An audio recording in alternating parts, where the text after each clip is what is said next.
안녕하세요. 궁금해 물살에 헤매이지 않기 위한 작은 동네 물살 팟캐스트에 오신 것을 환영합니다.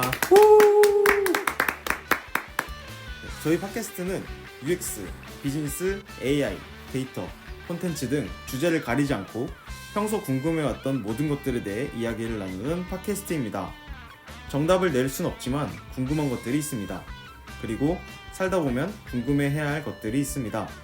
따라서 저희는 답을 찾는 것이 아니라 생각할 거리를 찾아 여러분들 생각에 작은 등대가 될 수 있는 대화거리를 만들어 보겠습니다. 물살 지금부터 시작합니다. 와, 반갑습니다. 반갑습니다. 네, 먼저 또 멤버 소개 간단하게 하겠습니다. 네, 나폴리님. 네, 반갑습니다. 알던 모르던 입이 나풀거리는 나폴리입니다. 반갑습니다. 반갑습니다. 네, 저는 똥인지 된장인지 굳이 먹어봐야 아는 사람 준마이라고 합니다. 네, 반갑습니다. 주마이님 반갑습니다. 이렇게 또 저희가 네. 첫 번째 녹음을 좀 성공적으로 마쳤나요? 그죠? 성공적으로 마치고 선곡이 뭐죠? 아무튼 네. 네, 완성, 네, 네, 네. 완성하고 네. 이렇게 또 두 번째 팟캐스트로 이제 찾아뵙게 됐는데, 네. 오늘 저희가 얘기해볼 주제는 큰 주제는 인간은 정말 합리적인 의사결정만 내릴까?에 대한 궁금증에 대해서 저희가 한번 파헤쳐 보려고 합니다. 네, 약간 힌트가 좀 있네요. 네, 그렇죠. 네. 평소에 좀 어떠신가요? 의사결정을 할 때 저요? 합리적이라고 생각하세요? 아니면은 저요? 네, 엉망진창이죠. 저는 살면서 합리적인 선택을 한다고 믿는 편이에요. 무슨 얘기냐면 합리적인 판단을 대다수의 상황에서 잘 못하는데, 네, 근데 이제 어떻게 하면 합리적으로 할까 고민은 많이 하는 것 같아요. 근데 그 결과가 보통은 비합리적이었던 것 같고, 그러니까 비합리적이다라는 걸 좀 정의를 해보면은 그러니까 경제적이지 않거나 효율적이지 않거나 뭐 효과적이지 않거나 이런 것들인 것 같은데, 이거에 관해서 이따 좀 더 얘기할 것 같긴 한데 어쨌든 간에 네, 저는 좀 비합리적인 사람인 것 같아요. 그러니까 물건을 살 때도 그렇고, 네, 저 최근에 배운 건데 효율적인 거랑 효과적인 거랑 경제적인 거랑 다릅니다. 오, 세 개 차이가 어떻게 되죠? 효율적, 효과적, 그리고 경제적이라고 말씀을 해주셨는데, 네, 세 개 다른데 음, 순서를 일단 경제적인 걸 먼저 설명해 드릴게요. 네. 경제적인 건 뭐냐면은 결과가 어찌됐든 간에 그냥 싸게 하면은 경제적인 거예요. 네. 싸게 한다. 그러니까 네. 비용을 최소화한다. 그죠? 그래서 그냥 뭐 망했어. 그러니까 뭘 했는데 효과가 뭐 그래. 아니면 엄청 잘 됐어. 근데 그냥 근데 그거는 참 정이 중요하지 않고 그런 생각. 그냥 내가 여기 이걸 하는데 500원 썼어. 그냥 그 비용만 버는 겁니다. 그게 이제 경제적인 거고요. 두 번째는 효율적인 건데, 이게 우리가 아는 소위 일반적으로 얘기하는 가성비가 들어간 겁니다. 즉 최소 비용으로 최대 효과를 누리는 걸 이제 효율적이라고 했을 때 이제 그런 건데, 네. 여기에서는 이제 우리가 소위 말하는 인풋 대비 아웃풋을 고려를 해가지고 결과도 같이 고려를 합니다. 그래서 내가 어떤 인풋을 넣었는데 이 아웃풋을 냈어. 그래서 네. 내가 효율적으로 했어 라는 점이어서 효율적이라는 표현을 쓰고, 효과적인 거는 경제적인 거랑 반대, 아웃풋만 보는 거야. 내가 여기 1억을 썼든 1000억을 썼든 1조를 썼던 간에 중요하잖아. 아웃풋만 잘 나와. 원하는 결과. 내가 원하는 결과만 나오면 돼. 그거 이제 효과적이라고 표현합니다. 이게 세 개를 나눠서 표현할 수 있을 것 같은데, 저 같은 경우는 효과적인 걸 좀 많이 추구하는 것 같아요. 네, 그러니까 인풋에 대한 고민은 생각보다, 그러니까 이게 잘 하는 것 같지도 않고, 네. 그 고민을 제가 좀 명확하게 잘 하지 못하는 문제일 수도 있는데, 어쨌든 간에 웬만한 상황에서 사실 돌이켜보면 저는 그냥 좀 효과적인 것들을 많이 선택하려고 하는 편인 것 같습니다. 그래서 효과적인 거. 네, 그러니까 아웃풋이 무조건 좋게 나오는 거. 인풋이 좀 많이 비효율적이어도. 그래서 아까 질문하신 것처럼 제가 합리적인 사람인가라고 했을 때 저는 좀 비합리적이다라고 생각했던 것 같아요. 그렇습니다. 네. 나폴리님은 네. 저도 뭐 마찬가지로 합리적인 사람은 아닌 것 같아요. 비합리적인 선택을 주로 하는데, 네. 뭐 아까 이 효율적이다, 효과적이다, 경제적이다, 이렇게 세 가지 개념에 대해서 말씀을 해주셨는데, 네. 그러니까 이게 합리적인 사람의 기준인가요? 약간 이렇게 세 개로 나눠서 설명하신 이유가, 이게 사실 이건 좀 다른 얘기인데, 이거는 이제 경영학 원론 수업에서 들은 얘기인데, 되게 그러니까 뭔가 의사결정할 때 고려할 만한 개념인 것 같아서 언급한 건 저도 네. 마찬가지로 네. 합리적인 사람은 전혀 아닌데 네. 저는 그럼에도 불구하고 효율을 좀 많이 중시하는 것 같아요. 내가 들인 인풋 대비를 그러니까 인풋의 마지노를 좀 정해두는 것 같다는 네. 느낌이 좀 들어서 네. 맞아요. 그 합리적인 분이시네요. 저랑 다르게. 그러니까 그런 데 있어서 보면 그죠. 네. 맞아요. 합리적인 선택을 하려고 노력은 하는 것 같아요.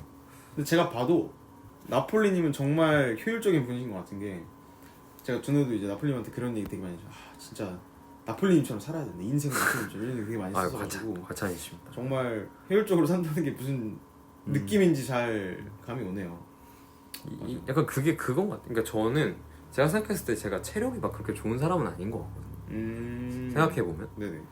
그러니까 열정이 있어도 뭔가 몸 컨디션이 안 따라주는 경우도 있었던 것 같고 그래서 저는 좀 인풋을 어떤 식으로 좀 관리해야 될지에 대해서 좀 초점을 맞춰서 움직이는 성향이 있는 것 같아요. 근데 반대로 생각해보면은 효과적이라고 하셨잖아요, 준마이님은. 네네. 근데 그런 거 있어서 보면은 또 맞는 얘기인 것 같은 게 그 항상 좀 준마이님께서 강조하는 정신이 있죠, 저한테. 뭐로 가도 이제 서울로만 가면 된다. 그죠. 그러니까 서울로 간다는 그 아웃풋을 정해놓고 그쵸. 어디로 가든 상관없이 그냥 그쵸. 서울로만 맞아요. 가려고 하시는 게 참 맞아요. 일관적이신 것 같아요. 이게 옳고 나쁘다의 개념이 아니고 사람이 그냥 다른 거니까. 그쵸. 성향 차이. 성향 차이니까. 아무튼 근데 이렇게만 해도 사실 인간이 생각보다 합리적이기가 어렵다라는 게 좀 감이 오네요. 네, 맞죠. 오늘 그래서 좀 주로 좀 다뤄볼 만한 얘기가 네. 인간은 합리적이지 않다에서 출발했던 네. 행동경제학에 관한 이야기를 조금 저희가 무겁게 좀 해보려고 하는, 가볍게죠. 네. 엄청 가볍게. 엄청 그러니까 말은 이렇게 무겁게 했지만 예. 내용은 가벼울 거예요. 네네. Behavior Economics. 네, 가볍게 기가 좀 막힙니다. 해보려고 합니다. 네네. 근데 네, 그렇습니다. 행동경제학이 뭔지에 대해서 준마이님께서 혹시 네. 설명을 한번 해주실 수 이렇게 있을까요? 던진다고요. 네.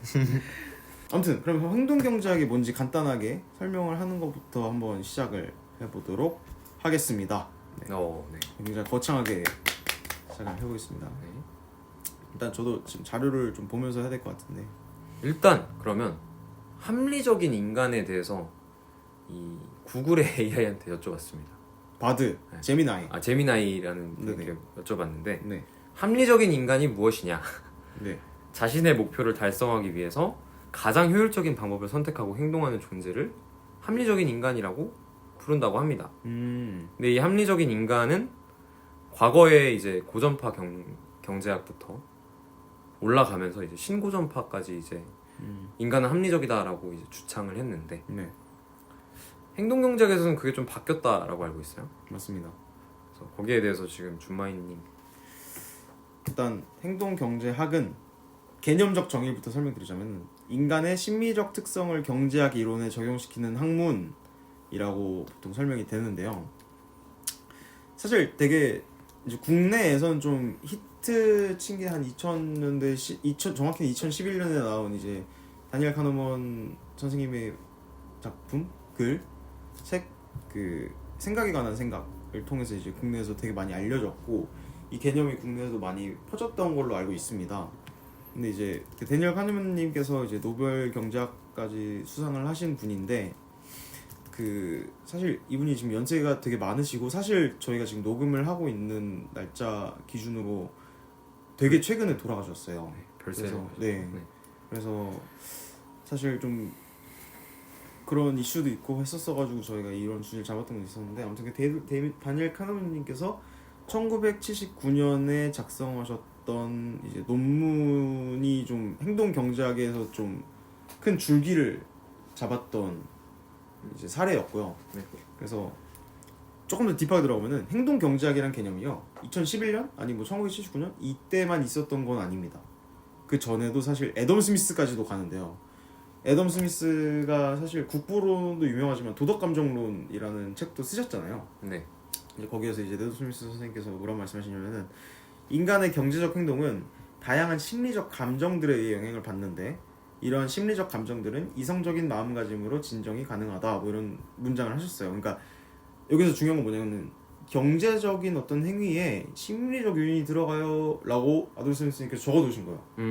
여기 이제 도덕감정론에서 이런 케이스가 나와가지고 좀 러프하게 애초에 자본주의에 대한 언급이 나올 때부터 심리적 요인에 대한 인지가 있었고요. 네. 그 다음에 이제 1910년대 제도경제학파가 이제 나타나면서 이들이 어떤 심리적인 영향을 또다시 건드립니다. 그래서 사람들이 좀 습관적 사고를 바탕으로 뭐 경제 행동을 해라고 이제 언급을 했었고 거기에서 이제 우리가 뭐 들어봤던 케인즈 뭐 이런 분들도 좀 언급을 했었던 개념입니다. 그래서 생각보다 뿌리가 좀 깊고요.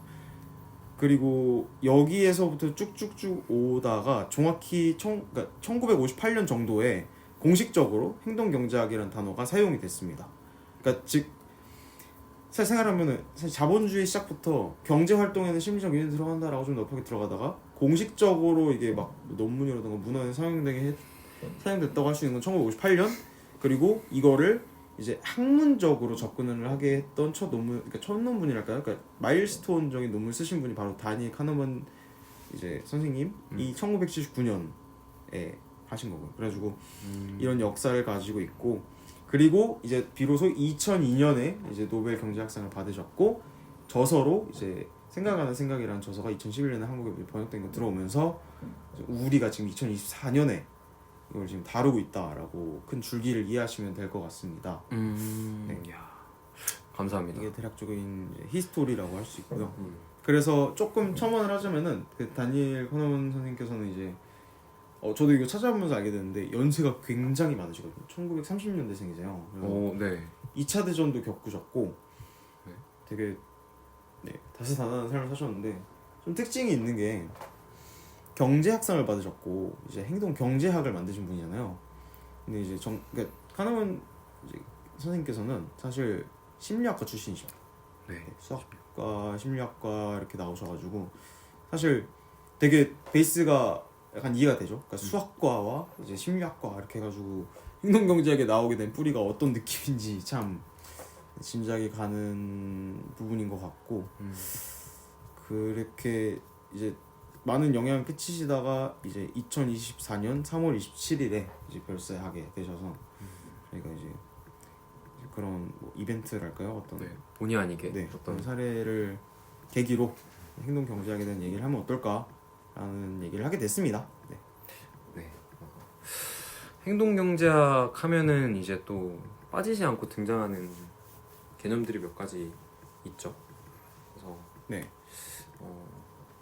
그러니까 뭐 청자님들도 다 알고 계실 수도 있는데 휴리스틱이라는 말이 이때부터 행동 경제학 관점에서 좀 많이 나오기 시작을 했고 간단하게 휴리스틱을 좀 짚고 넘어가면은 빠르고 효율적인 판단을 위해서 이제 사람들이 자기 나름대로 만들어 놓은 지름길이라고 좀 쉽게 설명을 해드릴 수가 있을 것 같고요. 그래서 휴리스틱 같은 것들을 좀 예를 들어서 설명을 좀 드리면 좋을 것 같은데 저는 그러니까 이거는 그 KBS 라디오에서 홍사운의 경제쇼라는 데에서 좀 등장한 예시인데 그러니까 기업에서 휴리스틱을 어떤 식으로 활용할까에 대해서 국민대학교 주재우 교수님께서 예시를 좀 들어주신 게 있어요. 그래서 배달의 민족 사례를 들면서 일회용 수저 포크를 좀 덜 주문하게끔 하고 싶은데 이때 어떻게 하면은 휴리스틱을 좀 활용할 수 있을까를 고민하면서 그 왜 아시죠? 저희 그 일회용 수저 포크 주문할 때 넣어주세요 안 넣어주세요 이거를 체크 혹은 체크를 해제해서 뭔가 받거나 안 받거나를 할 수 있는데 2019년도에는 이제 체크가 비활성화되어 있는 게 디폴트 값이었어요. 이때는 그래서 한 15% 정도의 사람들이 실제로 일회용 수저 포크를 덜 주문했었는데 그러니까 몇 년 지나고 2022년이었나? 이때 이제 체크를 허용을 디폴트로 둔 거예요. 저 일회용 수저 포크 주문할 때 받지 않겠습니다. 상태를 디폴트로 두니까 50% 이상의 사람들이 일회용 수저 포크를 덜 주문했다라고 그렇게 결과가 나왔더라고요. 그래서 이게 어떻게 보면은 저희가 배달 음식을 시킬 때 네. 옵션이 생각보다 많은데 그 옵션에 파묻혀서 다른 것들을 좀 놓치는 경우가 있잖아요. 그렇죠. 주문을 빨리 하고 싶고 배고프니까 그쵸. 보통. 그래서 이 체크 버튼을 허용이 되어 있는 상태를 그냥 지나쳐서 결제를 한다. 그걸 어떻게 보면 기업에서 휴리스틱을 잘 활용했던 예시가 아닌가. 맞아요. 네, 이렇게 해서 좀 예시를 들어볼 수가 있을 것 같습니다. 맞아요. 인간은 그래서 정하면 오토 모드로 결정하는 경우가 있다. 맞아요. 오토 상태 돌려놓고 그냥, 네, 그냥 가는 거죠. 좀 첨언을 하자면 이제 카너먼 선생님의 생각에 관한 생각에서 언급되는 표현으로는 시스템 원 띵킹, 시스템 투 띵킹으로 네, 그렇죠. 잘 표현이 돼 있죠. 그래서 말씀하신 것처럼 오토로 돌아가는 게 이제 시스템 원 띵킹이고 그 외에 이제 뭔가 좀 이성적 판단이랄까요? 아니면 그러니까 인지적으로 사고를 해가지고 네. 뭔가 이렇게 추론을 하거나. 네, 추론을 그렇죠. 하거나 생각을 하면서 이게 진위를 가리는 것들 뭐 아니면 그런 것들이 좀 시스템 투 띵킹에 가깝다라는 포인트가 이제 있습니다. 그렇죠. 또 시스템 1, 시스템 2가 어떻게 보면 인간은 이거 봐라 이렇게 비합리적이지 않느냐 시스템 1처럼 생각하는 때가 있지 않느냐 맞아요. 라고 하면서 어떻게 보면 행동경제학의 큰 근거로서 시스템 1, 시스템 2 띵킹이 사용이 되고 있죠.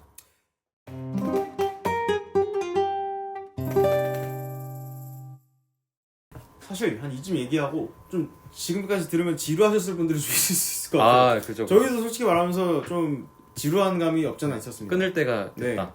이게 굉장히 뭐랄까요, 이미 아시는 분들도 많을 수도 있을 것 같고 좀 사실 저희도 잘 모르는 부분인데 이제 좀 공부하면서 하다 보니까 사실 이 정도면 좀 대략 감이 오는 부분도 좀 있거든요. 네. 애초에 뭔가 의사결정을 할 때 이게 뭔가 심리적 요인들을 굉장히 비중을 두는 학문이구나. 그리고 그걸 통해서 우리가 알 수 있는 거는 인간이 의사결정을 좀 비합리적으로 하는구나. 왜냐?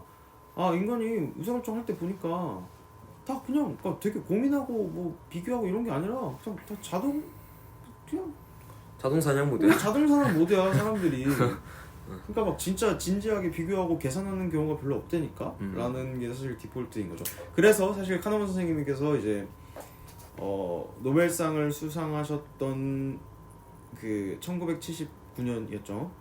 네, 논문에 나왔던 이제 그 논문 주제가 전망이론이었는데 네. 그것도 약간 이런 얘기예요. 그러니까 사람이 이제 뭐랄까 그러니까 리스크가 있는 상황에서 의사결정을 할 때 보통 위험을 다 회피한다.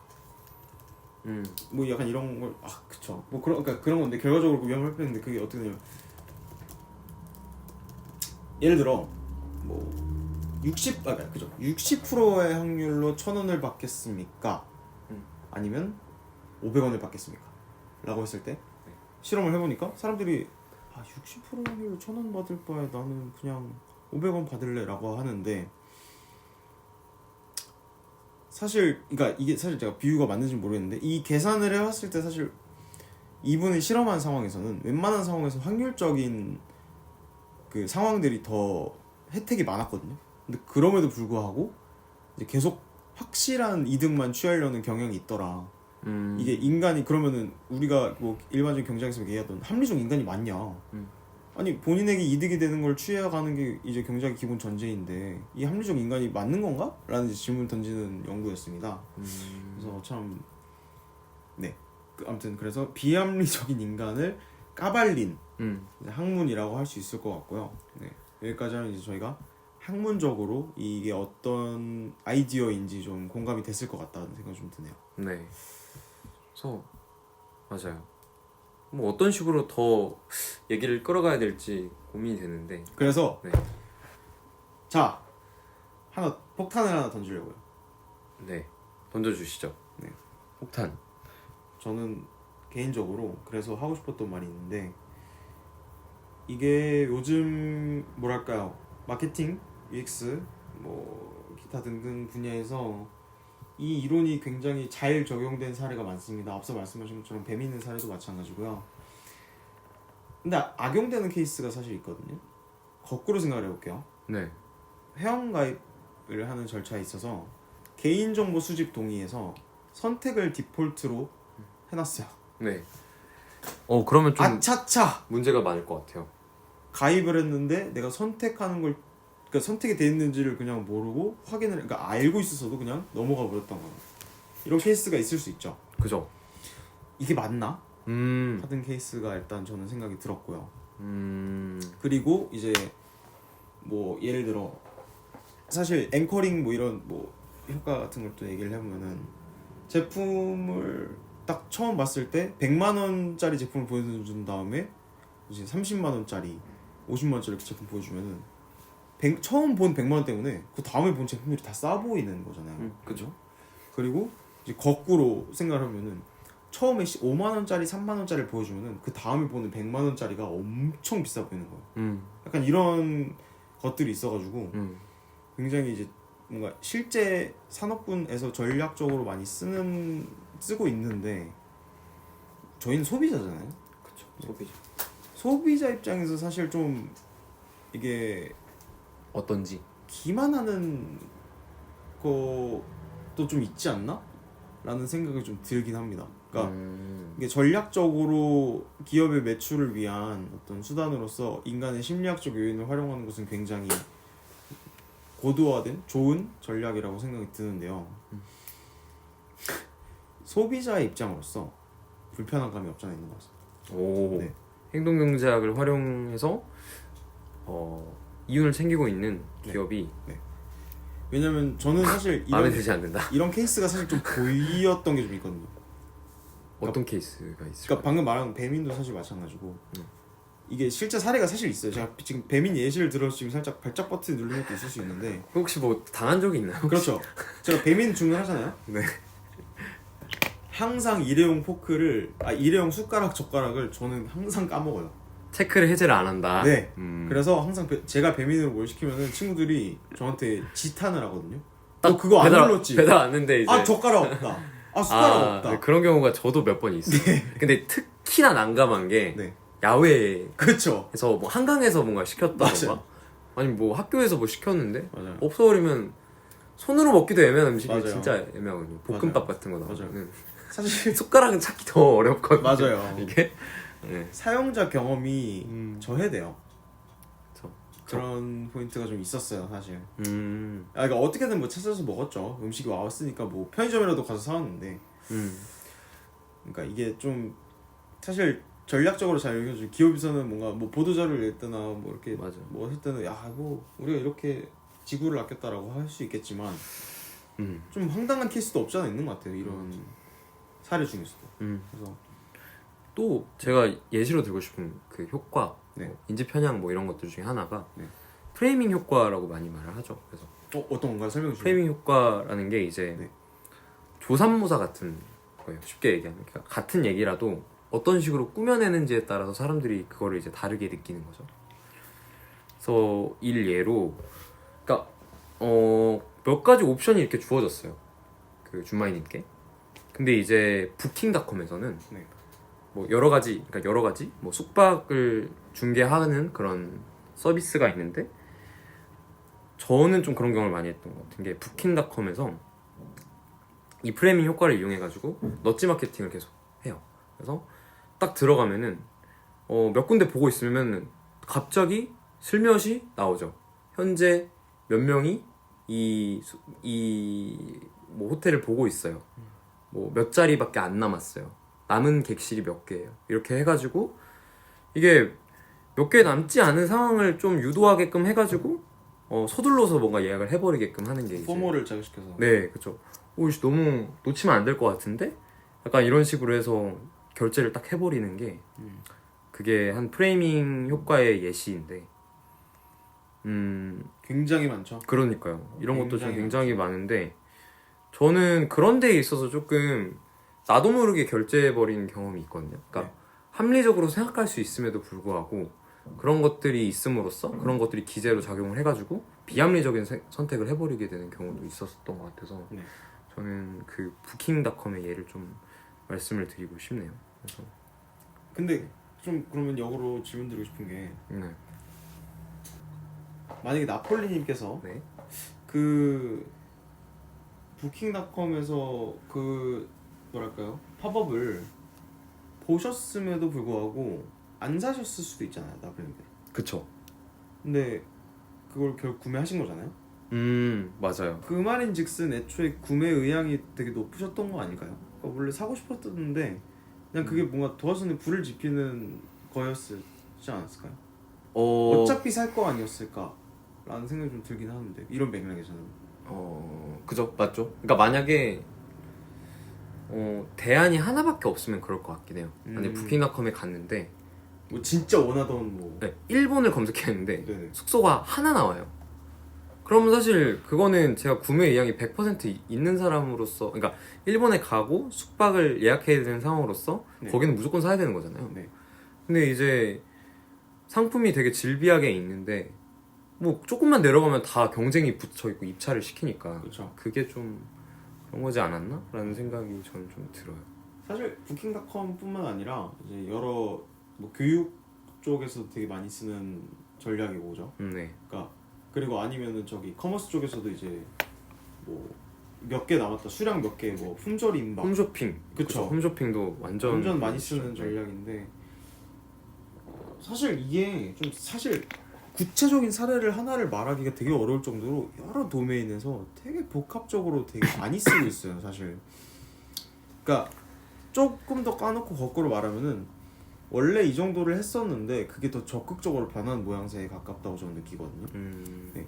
그러니까 판촉 행위를 하는 데 있어서 뭐 디스카운트를 한다. 그러니까 사실 그러니까 뭐 가격을 2만 원으로 하는 거랑 19,900원으로 하는 거랑 이것도 사실 마찬가지로 뭐 어떻게 보면 심리적 요인을 활용한 거고 이제 또 있던 거고 하니까 있는데 요즘은 그걸 이제 UI적으로 막 튀게 하고 뭐 빨간색으로 하고 뭐 푸시 알림을 보내고 막 난리를 치잖아요. 그러니까 더 적극적인 행태가 된 것 같다고 저는 좀 느끼고 있습니다.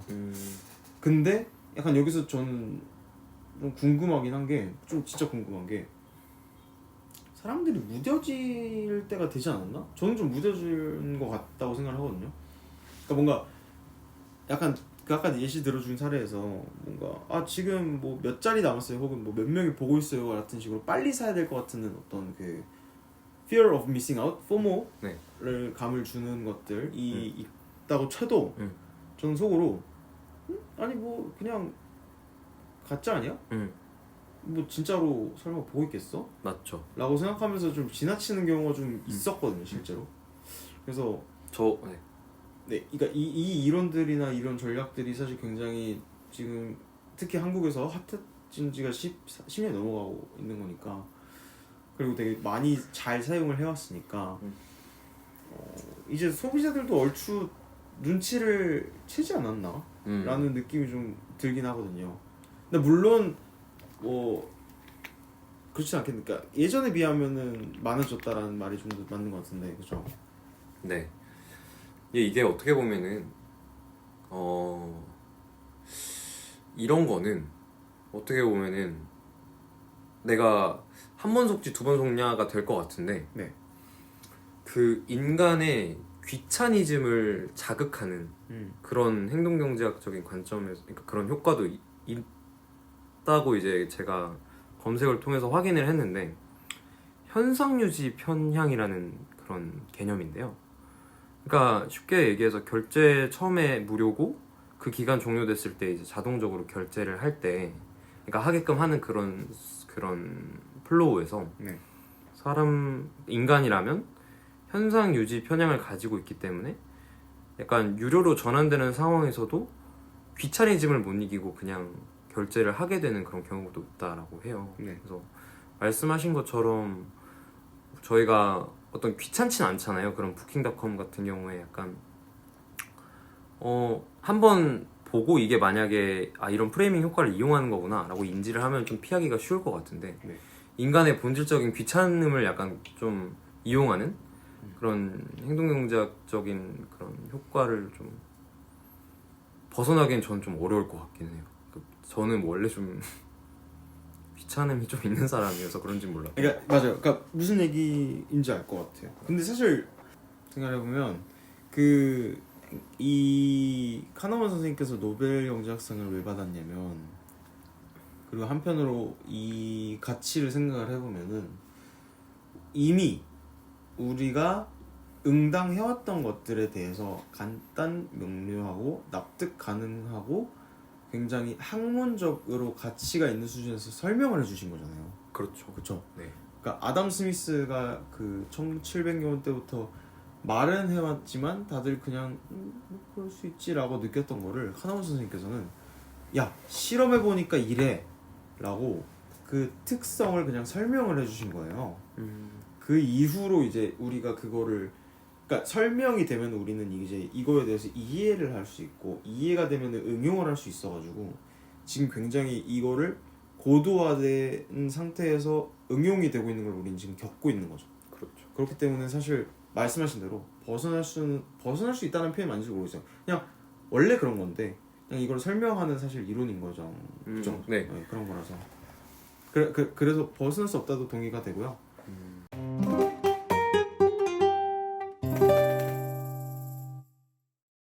근데 사실 제가 짚고 넘어가고 싶은 거는 맞는데 지금 그거를 굉장히 열심히 공부하고 적용시켰던 이 모든 전략들이 좀 그러니까 과부하 상태 아닐까요? 라는 질문을 좀 던지고 싶었습니다. 네. 저는 일단 과부하 된 게 맞는 것 같다고 느껴요 요즘. 그러니까 이게 그러니까 제가 한 사람으로서 보면은 그런 전략들이 한두 번 서비스를 사용해보면 보이잖아요. 그죠? 우리는 그런 거에 익숙한 사람들이고 세대들이고 그래서 좀 과부하가 됐다라고 표현하시는 게 저도 100번 동의를 하고 있고 그래서 그 다음은 뭘까라는 생각도 맞아요. 저는 그 다음에 그 얘기를 하고 싶었어요. 네. 행동경제학을 10분 활용해 왔는데 그죠? 이게 여기에 좀 익숙해져 버리면 사람들은 다른 거에 약간 그죠? 다른 공격을 좀 공격이라고 하기보다는 그러니까 어떤 식으로 사람들을 끌어모으지? 맞아요. 약간 그 고민을 모든 기업들에서 아마 하고 있을 거예요. 그죠? 그러니까 넛지라는 단어가 사실 또 약간 버즈워드처럼 막 왔다 갔다 하는데 사실 그것도 이제 베이스가 이제 이 행동경제학에 대한 얘기였고, 그러니까 쭉쭉쭉 오다가 지금 단계에서는 조금 시시해진, 그러니까 상대적으로, 그러니까 한창 핫했을 때에 비해서 이 시시해진. 사실 이게 핫했을 때는 이제 코로나 때 다 온라인으로 딱 돌아갈 때쯤에 온라인에서 할 수 있는 액션도 너무 많고 뭐 디자인 쪽으로도 그렇고 기능 쪽으로도 그렇고 마케팅 쪽으로도 그렇고 너무나 많은 것들을 활용할 수가 있다 보니까 그 패를 이제 기업에서 다 쓴 것 같아요. 근데 소비자가 그 패를 다 봐버려가지고 이제는 오히려 푸시 알림을 보내도 하루에 오는 푸시 알림 100개가 넘는데 그리고 거기에서 어떤 라이팅을 좀 해도 예전 맞지 못하지 않을까? 그쵸. 같은 생각이 좀 들어서. 그러니까 이 행동경제학을 이용한 어떤 패턴들이랄까요? 기업들이 보여주는 패턴들이 너무 익숙하기도 한데 동시에 좀 지치는 감도 있어요. 맞아요. 네, 확실하게. 그래서 저는 그 넥스트 스텝을 개인적으로 뭐로 생각을 그러니까 그냥 생각이 좀 들었던 게 초개인화지 않을까. 초개인화. 네. 그러니까 예를 들어 그러니까 어떤 느낌이냐면 지금 말씀하신 것처럼 네. 그러니까 일회용 수저를 옵션 얘기로 들을게요. 네, 배민을 예시로 한번 들어볼게요. 네. 네. 일회용품을 이제 선택을 하는 것들 이 아까 그러니까 그게 그거잖아요. 기본으로 해놓으면은 사람들이 더 그 이제 그 어떤 특정 기능이나 서비스나 아니면 어떤 것들을 선택할 확률이 높아진다고 이런 거잖아요. 그죠? 그렇죠. 네. 그러면 초개인화가 된다면 이 앱의 화면이 유저마다 다르겠다는 거예요. 그래서 애초에 뭐랄까요, 그 로그인일 수도 있고 주문 과정에 있어서 이 사람이 패턴이 보여. 이 사람이 자꾸 일회용 이거를 자꾸 해제하시네? 그러면 어느 순간에 주문을 하기 전에 모델이 탁 떠가지고 이 사람한테 물어보는 거예요. 혹시 뭐 일회용품을 구매하지 마시고 저희 배민에서 만든 뭐 재활용 숟가락 젓가락 다회용 용기를 다회용기 그러니까 닦을 수 있는 제품을 한번 사보시겠어요? 이런 식으로 판매하는 전략을 아예 보여줘 버리는 거죠. 푸시 알림으로 뭐 때려박거나 아니면 디폴트 값만 쓰는 게 아니라 여기에 더 나아가서 그냥 아예 새로운 비즈니스 모델이라던가 아니면 서비스 같은 걸 던져주는 거죠. 그러니까 이런 식으로 이게 뭐랄까 그냥 간단하게 어떤 공통된 화면 안에서 일어날 수 있는 어떤 넛지라던가 행동 경제학을 사용하는 게 아니라 개별적인 어떤 상황에 맞는 액션들을 되게 구체적으로 짜기 시작하는 것들이 좀 다음 액션이지 않을까 오, 라는 완전- 생각이 좀 들었어요. 완전 저는 그렇게 될 수 있을 것 같고 네. 물론 비용이 엄청나겠지만 그죠. 근데 갑자기 그 얘기를 들으니까 제가 산업 디자인론을 마침 듣는데 역사는 되풀이된다라고 하는 말이 진짜 맞는 것 같은 게 산업혁명 다음에 미술 공예 운동이 일어나잖아요. 그렇죠. 어떻게 보면 그 맥락에서 네. 행동경제학이 주류를 이루고 있는데 그 다음으로 다시 돌아가는 게 그러니까 돌아가는 건 아니죠. 그러니까 네. 미술 그러니까 원래 테일러들이 만들었고 산업혁명이 일어나고 다시 미술공예가 나온 거잖아요. 네. 근데 뭐 그 행동경제학 이전에 합리적인 인간이라고 정의를 해서 좀 다른 맥락이긴 한데 네네. 그러니까 어떻게 보면 좀 일단 비유돼서 뭔가 네. 이해되는 것들이 있는 것 같아요. 산업혁명에서 공장에서 찍어냈는데 그런 그런 너무 안 이쁘다. 그런 물품이 너무 윌리엄 지쳐서 모리스 선생님께서 이제 네. 그죠? 너무 지쳐서 네. 야씨 역시 디자인이 장인이 크래프트맨십을 가진 사람들이 맞죠, 맞죠. 만든 미술 공예 짱이야. 맞아요. 약간 이렇게 맞아요. 초계인화가 오는 세상에 오지 않을까. 그런 비유로 조금 한번 말씀을 드렸던 거고. 네. 맞아요. 일례로 네. 그러니까 제가 또 그리고 네, 공교롭게도 또 수업 얘기인데 네. 그 스미싱 아시죠? 스미싱이나 메신저 피싱 같은 것들이 동시다발적으로 불특정 다수에게 뿌리다가 완전 초계인화에 맞춰서 만약에 준마이님께서 뭐 인스타에다가 뭔가를 올리면 위치를 태그를 하고 그러면 이제 그 공격을 하는 사람은 그걸 보고 이 사람이 어디에 있는지까지 알아버려서 초개인화형으로 이제 스미싱이나 네. 메신저 피싱을 그렇게 공격을 해버리는 그런 거죠. 그래서 아무튼 정리하자면 행동경제학에 지친 우리들은 초개인화를 원하는 어떤 시대가 올 수 있을 것 같다. 네. 준마이님께서 말씀을 해주셨는데 완전 저도 동의를 하는 것 같아요. 동의를 하고. 네. 근데 사실 현실적으로 좀 불가능한 아이디어긴 해요. 그러니까 모르겠어요. 그러니까 불가능. 그러니까 지금 비싼 그렇죠. 옵션이죠 사실. 그러니까 불가능하진 않을 거고 이게 지금 기능상 하면 하는 건데 너무 비싼 옵션인 것 같긴 한데 그래서 이 절충안이 어떻게 나올지가 좀 기대가 되긴 합니다. 그러니까 근데 사실 되게 생각해보면은 뭐 이런 걸 수도 있어요. 다시 배민 예로 들어가면은 제가 뭐 월에 4회씩 배민을 꼭 쓰는 사람인데 저는 무조건 떡볶이만 먹어요. 떡볶이를 굉장히 좋아하시네요. 네, 무조건 그냥 배민을 캐는 이유는 전 떡볶이만 먹기 위해. 오늘도 그래서 오늘은 아무튼 양호실 떡볶이. 네, 상호를 아무튼 네. 맨날 떡볶이를 먹는 사람이라고 가정을 해봅시다. 네. 그러면은 이 앱에서 나한테 보여주는 홈 화면은요 떡볶이 카테고리가 메뉴에 있어요.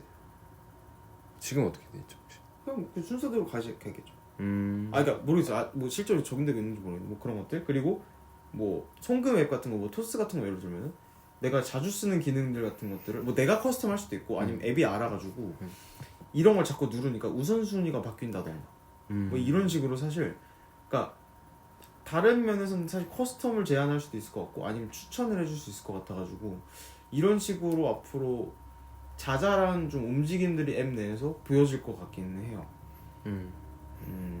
사실 제일 대표적인 것들이 사실 이게 좀 러프하게 기능 단위로 묶여있진 않지만 콘텐츠들은 이미 그렇게 되고 있잖아요. 그쵸. 넷플릭스만 봐도 네, 완전 개인화돼가지고 추천을 제대로 해주고 있기 때문에 그래서 이미 이 정도 선에서는 되고 있는데 이게 화면에 있는 기능단에서 어떻게 구현될지는 좀 궁금하긴 하네요.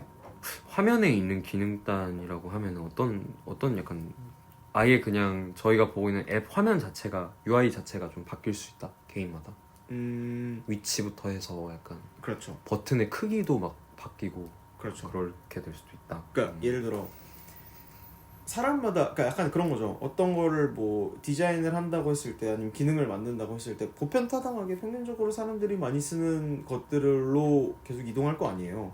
네. 그리고 거기서 매출이 일어나는 쪽으로 계속 화면이 이동을 하겠죠. 네. 근데 여기에서 조금 더 딥하게 가면은 이거를 평균치에 맞춰가지고 제품을 만드는 게 아니라 세그먼트별로 그냥 화면을 다 다르게 만들어 보는 거예요. 뭐 예를 들어서 밤에만 접근을 하는 유저들한테는 밤에 맞는 모든 플로우를 다 다시 짜가지고 그 사람들한테 보여주는 화면이 이렇게 나온다던가 뭐 점심시간에만 들어오는 사람들한테는 어떤 기능을 보여준다던가 이런 식으로 해가지고 시간 단위로 아예 시간 그러니까 이게 예시인 거죠. 시간 단위일 수도 있고 성별일 수도 있고 뭐 직업일 수도 있고 기타 등등 그러니까 여러 가지 세그먼트 단위로 애초에 기능 제공 자체를 좀 그러니까 좀 최적화 시켜주는 것들이 좀 넥스트 스텝일 것 같다. 왜냐면은 사실 지금의 판촉행위는 물론 개인화된 면이 없지 않아 있지만 해봐야 이제 제가 있는 그룹 안에서 그냥 제일 좋아할 법한 것들 아니면 제일 뭐 살만한 것들을 추천해주는 정도잖아요. 근데 이제 거기서 더 나아가서 그냥 아예 앱 자체가 변경되는 건 다른 거니까 좀 그런 비유인 것 같습니다. 그러니까 그런 느낌인 것 같습니다. 근데 이건 사실 상상의 나라를 펼쳐보는 거죠. 근데 이게 저는 그런 경험이 좀 있었던 것 같은 게 그렇게 추천 시스템 자체가 좀 고도화되면서 네. 어떨 때는 좀 소름 돋는 경우도 있어요. 무슨 얘기인지 알 것 같아요. 네. 네. 그러니까 예를 들어서 당장 크롬 사용하는 것만 해도 어제 얘기했던 내용을 아침에 노트북을 켰더니 비슷한 광고가 나오고 있다든지 맞아요.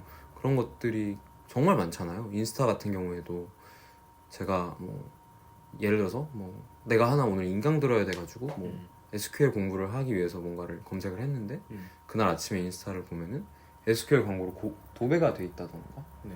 그럼 오히려 조금 이게 물론 추천을 그러니까 그래서 그게 중요한 것 같아요. 적재적소를 어떤 식으로 그 기준을 만들까?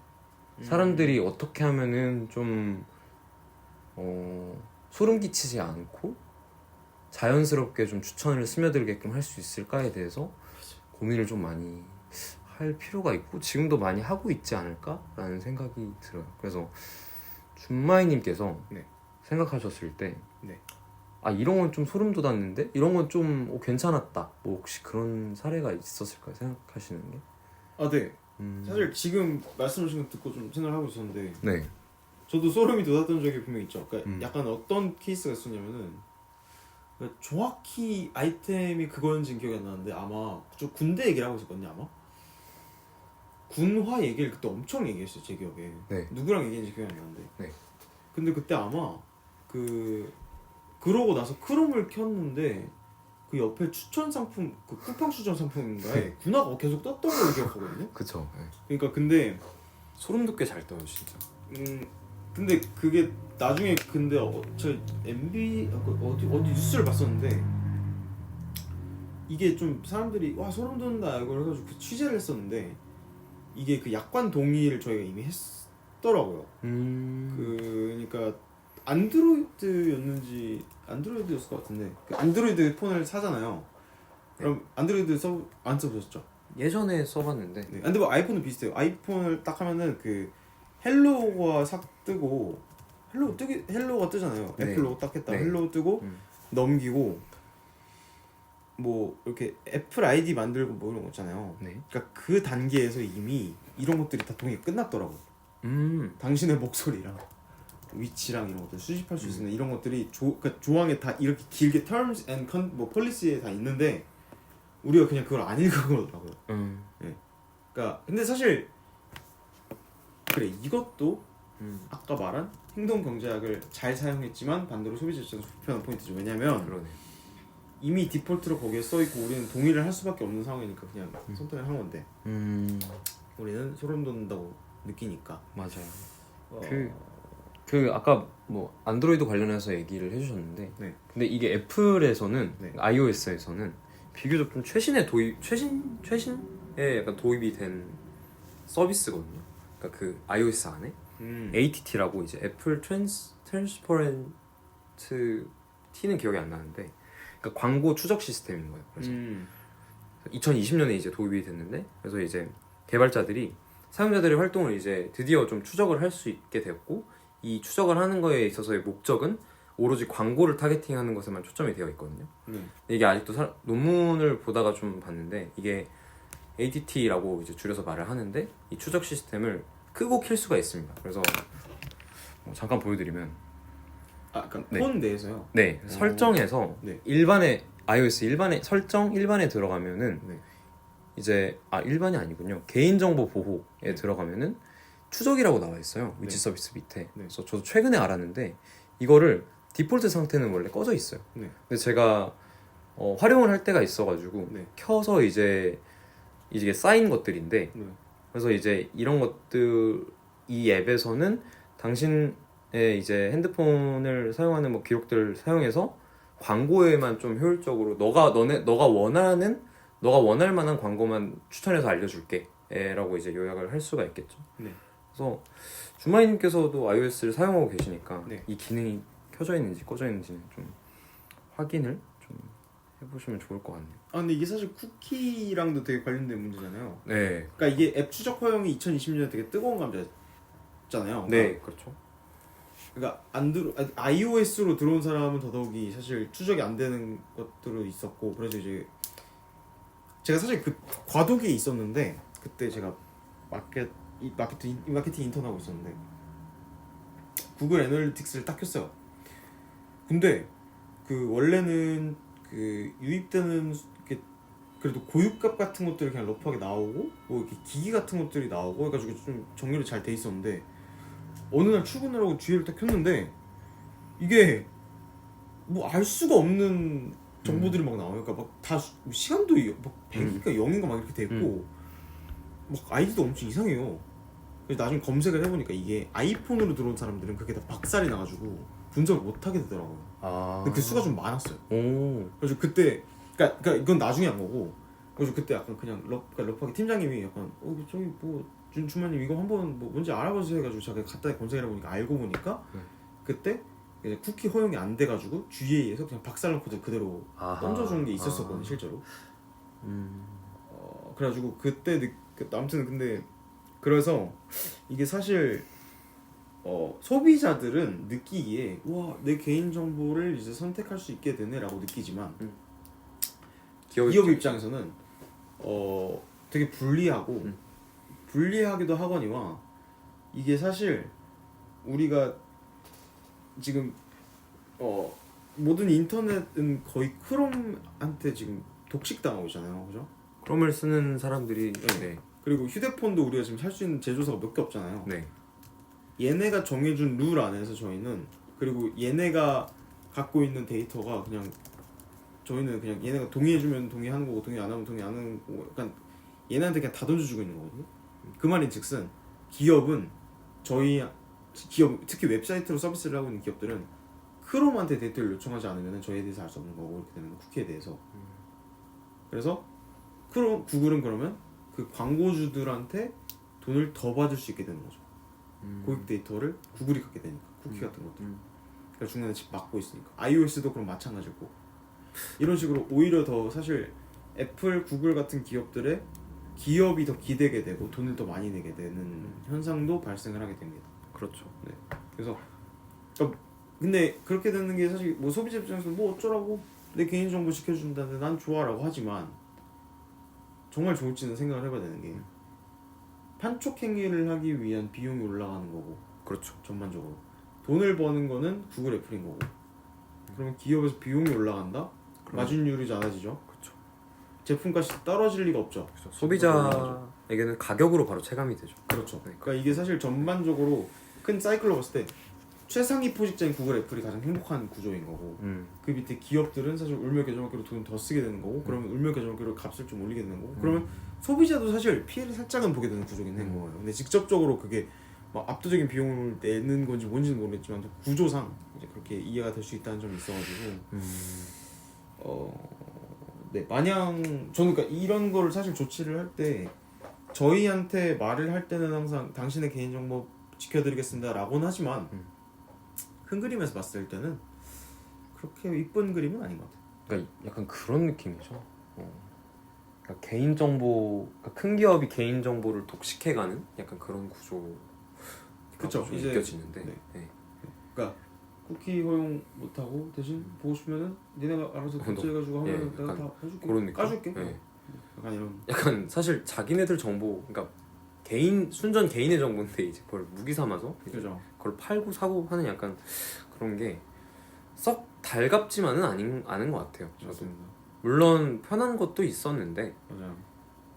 전체적인 큰 그림을 놓고 봤을 때는 결국은 누군가가 손해를 계속 보는 구조로 흘러갈 수 있으니까 네 그러네요. 행동경제학으로부터 얘기 출발해가지고 개인정보 보호까지 개인정보 얘기까지 하게 됐고 이제 뭐 행동 경제학으로 시작했죠. 나폴님께서 네 정리해 주셔가지고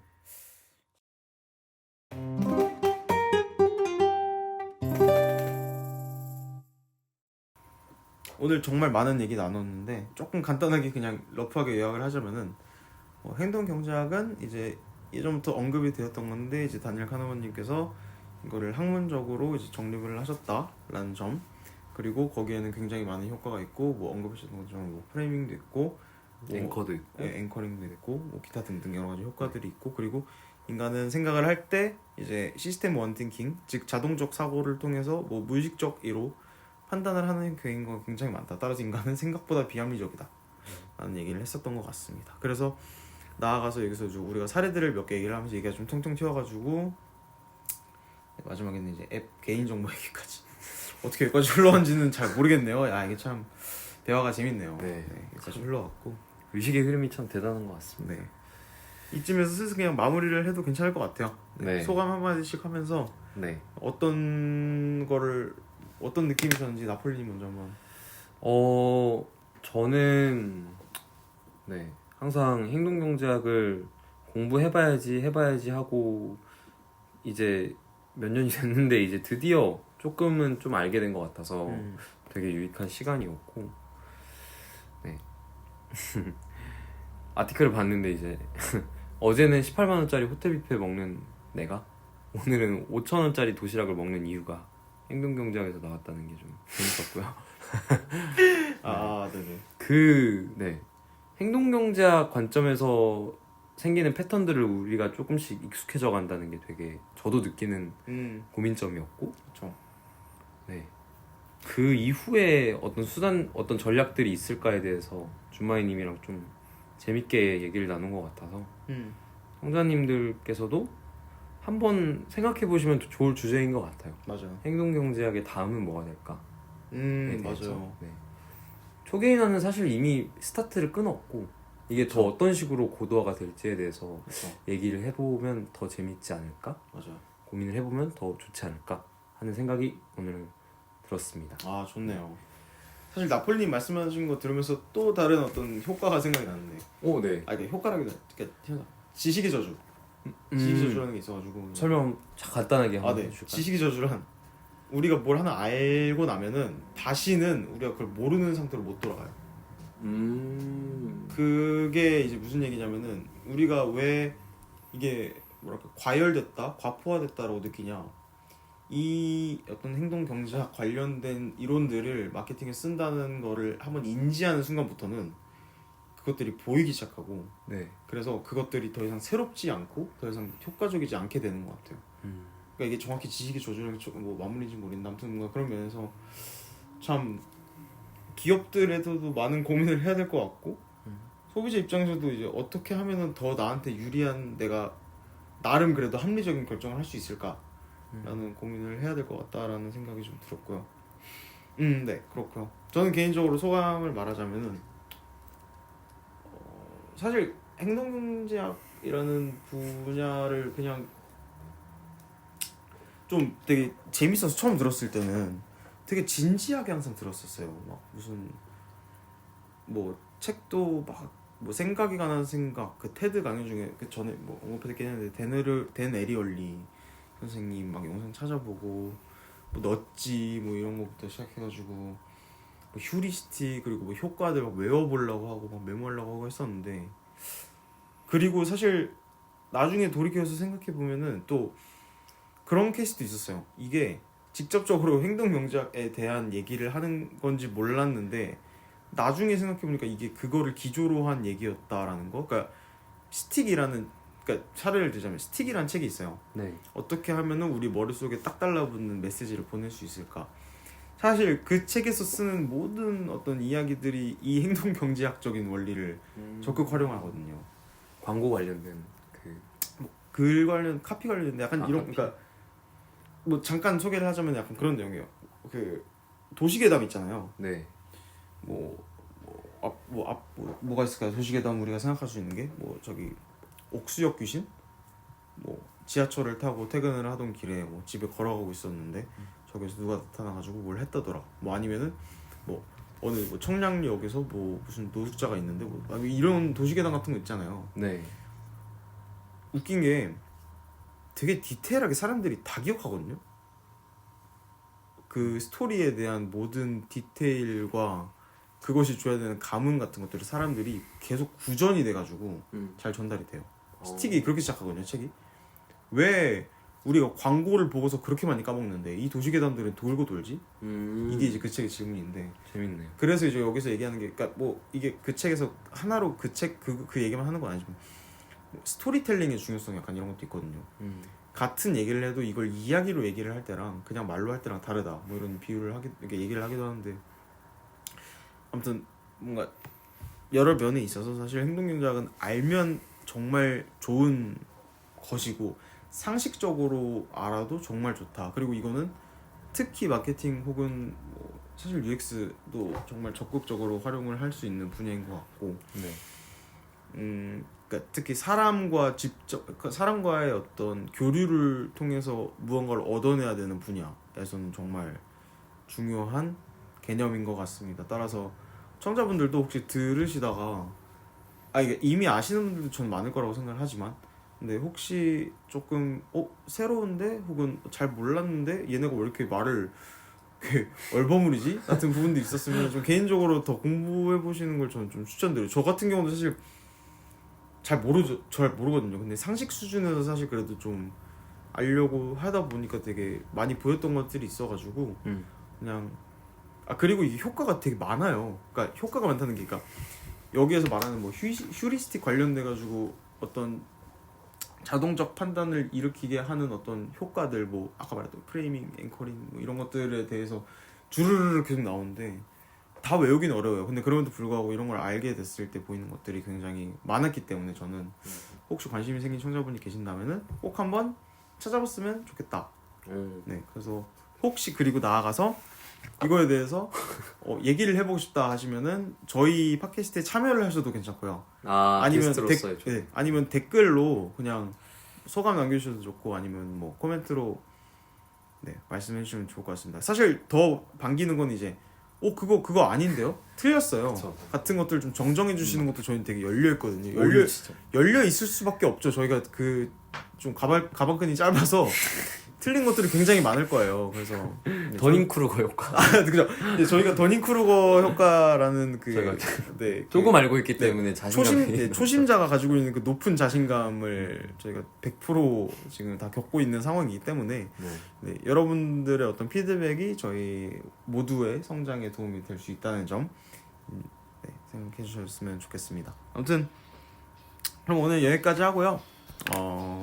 다음 저희 물살 팟캐스트는 더 좋은 컨텐츠로 보답하도록 하겠습니다. 지금까지 저희 물살 팟캐스트를 들어주셔서 감사합니다. 수고하셨습니다. 수고하셨습니다.